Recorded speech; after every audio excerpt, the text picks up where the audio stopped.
舊約申命記第14章，你們是耶和華你們神的兒女，不可為死人用刀劃身，也不可將額上剃乾，因為你歸耶和華你神為聖潔的民。耶和華從地上的萬民中揀選你，特作自己的子民。凡可憎的物都不可吃，可吃的牲畜都就是牛、綿羊、山羊、鹿、羚羊、鹿子、野山羊、麋鹿、黃羊、青羊。凡分蹄成為兩瓣有倒嚼的走獸，你們都可以吃。但那些倒嚼或是分蹄之中不可吃的，乃是駱駝、兔子、沙番，因為是倒嚼不分蹄，就與你們不潔淨。豬因為是分蹄卻不倒嚼，就與你們不潔淨。這些獸的肉你們不可吃，死的也不可摸。水中可吃的乃是這些：凡有翅有鱗的都可以吃，凡無翅無鱗的都不可吃，是與你們不潔淨。凡潔淨的鳥你們都可以吃，不可吃的乃是雕、九頭雕、紅頭雕、天小鷹、鷂鷹與其類、烏鴉與其類、鴕鳥、夜鷹、魚鷹、鷹與其類、號鳥、貓頭鷹、角仔、鵜鶘、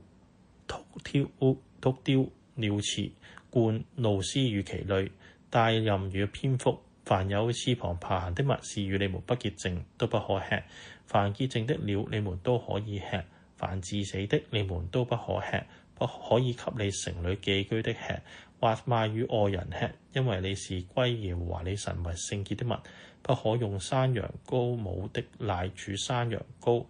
你要把你撒種所產的，就是你田地每年所出的十分取一份，又要把你的五穀、新酒和油的1/10，並牛群、羊群中頭生的，吃在耶和華你神面前，就是他所選擇要立為他名的居所。這樣你可以學習時常敬畏耶和華你的神。當耶和華你神賜福與你的時候，耶和華你神所選擇要立為他名的地方若離你太遠，那路又太長，使你不能把這物帶到那裏去，你就可以換成銀子，將銀子包起來，拿在手中，往耶和華你神所要選擇的地方去。你用這銀子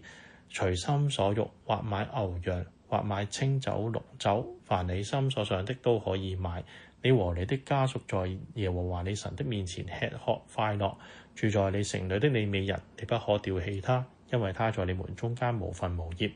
每逢3年的末1年，你要將本年的土產1/10都取出來，積存在你的城中。在你城裏無分無業的利未人和你城裏寄居的並孤兒寡婦都可以來，吃得飽足。這樣耶和華你的神必在你手裏所辦的一切事上賜福與你。